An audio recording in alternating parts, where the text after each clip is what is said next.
আজ ভোরের আলো অনাথ আশ্রমের সকালে থেকে সানাই বেজে চলেছে। আশ্রম সুপার থেকে শুরু করে রাঁধুনি সকলেই ব্যস্ততার তুঙ্গে। আজ আশ্রমের অন্য মেয়েদের তো খুশির শেষ নেই। আজ যে ওদের প্রিয় বান্ধবী তুয়ার শুভ পরিণয় শ্রীমান অর্ক চ্যাটার্জির সাথে। মা বাবার হারা তুয়া একটা পরিবার পাবে, এই আনন্দে সবাই ভরপুর।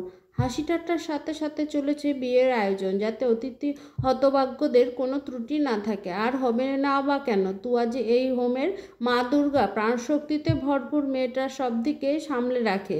সেই দুর্গা মা আজ বাপের বাড়ি ছেড়ে শ্বশুর বাড়ি রওনা দেবে স্বামীর হাত ধরে।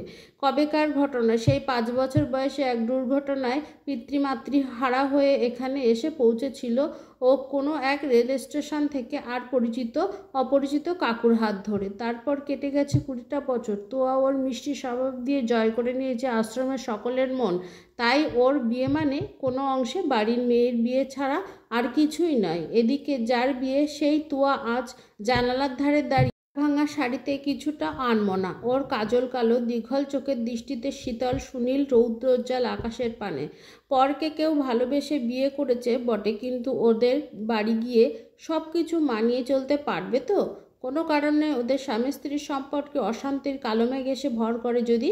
এখন তো আর পরিবার বলতে একটা অনাথ আশ্রম, আর সেখানকার মানুষগুলো ওর আত্মীয় সম প্রাণের খুব কাছাকাছি তাদের বসবাস। আশ্রম সুপার রমেনবাবু ও মামাবাবু, রাঁধুনি, বাতাসি সহ মণিমা সেই থেকেই সম্পূর্ণ অন্য পরিবেশে গিয়ে চ্যাটার্জি পরিবারের নববধূ রূপে পদার্পণ করা। অর্কর মুখ থেকে তোয়া শুনেছে ওদের বাড়িতে ঘটা করে দুর্গাপুজো হয়।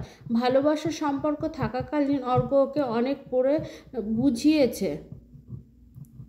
এই আশ্রমে এক জনসংযোগ অনুষ্ঠানের জন্য যাতায়াতের সূত্রেই ওর সাথে অর্কর আলাপ হয় বছর 3 আগে। তুয়া মিষ্টি স্বভাব আর পরেরকে আপন করে নেওয়ার গুণ দেখেই অর্ক সেই প্রথম দিন থেকেই আলাপে আস্তে আস্তে বন্ধুত্বের গণ্ডি পেরিয়ে ভালোবাসায় পরিণত পায়। ইতিমধ্যে একদিন এসে বিনিতা দেবী আর অর্কর মা বাবা শুভময় বাবু আসে আশীর্বাদ করে গেছে তুয়াকে। সব কিছু ঠিকমতো চলার সত্ত্বেও একটা অজানা ভয়ে মনের মধ্যে ঝেঁকে বসেছে ওর মনের মধ্যে।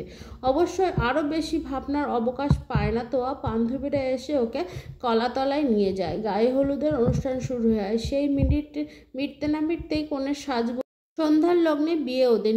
নির্দিষ্ট সময় বর আর বরযাত্রীটাও এসে হাজির হয়। কুচি কুচি মায়াবী আলো সাজানো হয়েছে চারিদিক। লাল বেনারসি চন্দনের ফোঁটায় নববধূ সাজে এতদিনের চেনা আশ্রমের কন্যা তুয়াকে দেখে চোখ সরাতে পারল না অর্ক।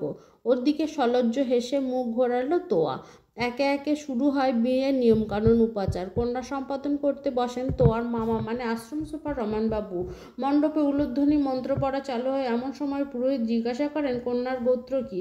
কারোর মুখে কোনো উত্তরের সাড়া নেই। ঈষৎ অস্বস্তিতে পড়ে যায় রমেনবাবু। উত্তরে বলেন, সেটা তো জানা নেই পুরোহিত মশাই। মানে তুয়া তো বরপক্ষের অনেকেই তখন ফিসফিস করতে শুরু করে। বিশেষ করে পাত্রের রাঙা পিসি বেশ জোরেই বলেন, ছি ছি, কন্যা দেখেছি অনাথ, বৃত্তি পরিচয় নেই, গোত্র নেই। সত্যি বিনিতা, কি দরকার ছিল তোমার এমন পাত্রীর সাথে ছেলের বিয়ে দেওয়া? পাত্রীর কি দেশে অভাব পড়েছিল?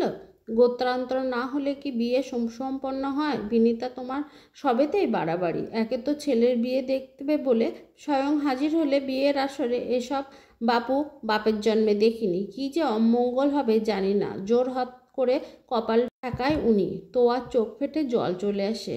না, শেষরক্ষে হলো না বোধ হয়। ওর মানে আশঙ্কাটায় সত্যি হলো। তীরে এসে তরি ডুবে গেল। অনাথ মেয়েকে কারা আর সহজে ঘরের বউ করে নিতে চায়? অর্ক কিছু একটা বলতে যাচ্ছিল পিসিকে। এই পরিস্থিতিতে এমন সময় গোলমাল দেখে এগিয়ে আসে বিনিতা দেবী নিজে। পেছনে পেছনে আসেন ওনার স্বামী মানে অর্কর বাবা শুভময় বাবু। নিজের ছেলের দিকে এগিয়ে দেয় রূপোর সিঁদুরের কৌটো। বলেন, মেয়ে কই? এটা আমাদের বাড়ি মা দুর্গার কপালের সিঁদুর। তুই পরিয়ে দে আমার তুয়ার স্মৃতিতে। সমবেত সকলে তখন চুপ। শুধু পুরোহিত মশাই বলেন, এটা কি করলেন আপনি? নিজের ছেলের অমঙ্গল নিজে ডেকে আনছেন নিজে হাতে। এ কেমন মা আপনি? চোখ দুটো দপ করে জ্বলে ওঠে বিনিতা দেবীর। কাট গলায় জবাব দেয়, দেখুন পুরোহিত মশাই, মঙ্গল অমঙ্গল জানি না।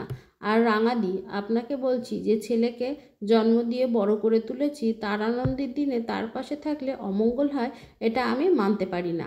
আমি শুধু জানি আমার ছেলে অর্ক তুয়াকে ভালোবাসে। আমি মা হয়ে আমি ওদের কষ্ট দিতে পারবো না। ওরা দুজনেই আমার সন্তান সম।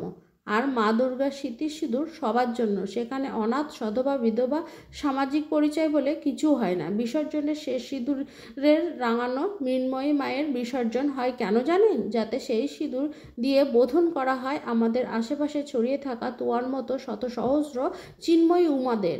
উমাদের কোনো আলাদা গোত্র হয় না, একটাই গোত্র, সেটা হলো মানুষ বা মানবতা।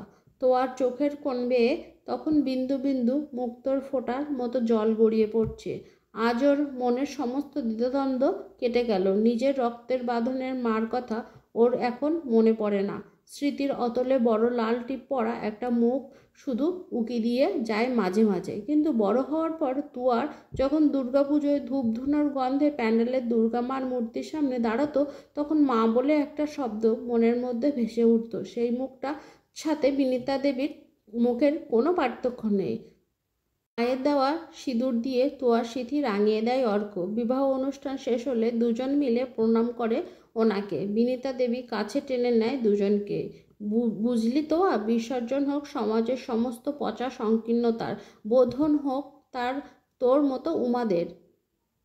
ভালো থাক তোরা দুজনে সারা জীবন। আমি এবার যাই, বাড়ি ফিরে বধূবরণের আয়োজন করতে হবে তো নাকি? বিনীতা দেবীর বুকে মুখ লুকায় তোয়া। নিশ্চিন্ত হন আশ্রমের রমেনবাবু। অনেক কষ্ট না পাওয়ার পর একটা ভালো ঘর পেয়েছে আমাদের সকলের আদরের তোয়া। সেখানে বিনীতা দেবীর শুভময় চ্যাটার্জির মতো পোশাকি শ্বশুর শাশুড়ি অন্না, বরং এর বাবা মা আছে। সেখানে ওনাদের মেয়ে খুব ভালোই থাকবে। আশ্রমের তুয়ার বান্ধবীরা সকলে মিলে এখন নববিবাহিত দম্পতির উদ্দেশ্যে গান ধরলেন। ভালোবাসা করে আসা তোমার অতল জলে শীতল করবে মরুভূমি, জলে ডাঙায় কেন ডুববে ও রাজি আছি, যদি ভাসিয়ে তোলা তুমি, আমি তোমারই, আমি তোমারই, আমি তোমারই নাম গাই। আমার নাম গাও তুমি। সজল হেসে অর্কর কাঁধে মাথা রেখে তোয়া এবার একেবারে পথ চলা শুরু করে দুজনের। নমস্কার।